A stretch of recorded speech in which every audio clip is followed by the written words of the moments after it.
اعوذ باللہ من الشیطان الرجیم، بسم اللہ الرحمن الرحیم۔ جمعہ کے دن درود پاک کی تلاوت، 100 مرتبہ درود کا اجر اور ثواب کتنا ہے؟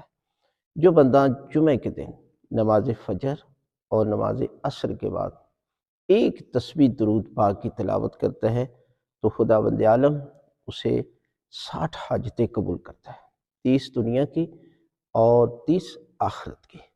حضرت امام محمد باقر علیہ السلام فرماتے ہیں کہ جمعہ کے دن افضل ترین عمل درود پاک ہے، کہ جو بندہ درود پاک کی تلاوت کرتا ہے نا، نماز ظہر اور عصر کے درمیان ایک تسبیح کی تلاوت کرتا ہے تو خداوند عالم اسے 70 حج کے برابر ثواب عطا کرتا ہے۔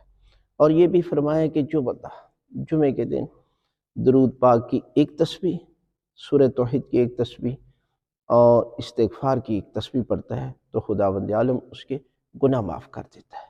اس لیے جمعے کے دن افضل ترین عمل درود پاک ہے، یعنی کم از کم ایک تسبیح 100 دفعہ اور زیادہ زیادہ 1000 مرتبہ جو ہے وہ آپ اس کی جمعے کے دن تلاوت کریں۔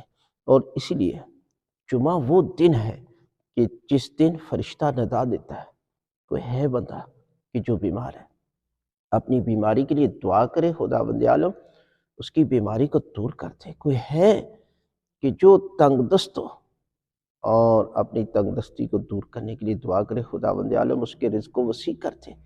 کوئی ہے کہ جس پر ظلم کیا جائے اور دعا کرے، خداوند عالم اس کو ظلم سے نجات دے گا۔ کوئی قیدی ہے تو خداوند عالم اسے قید سے رہائی عطا کرے۔ لہذا ایک ایک لمحے میں جمعے کے دن پروردگار لاکھوں انسانوں کو جہنم کی آگ سے آزاد کرتا ہے۔ لہذا جمعہ کا دن باقی اعمال بھی کریں اور اس کے ساتھ ساتھ درود پاک کی بھی تلاوت کریں۔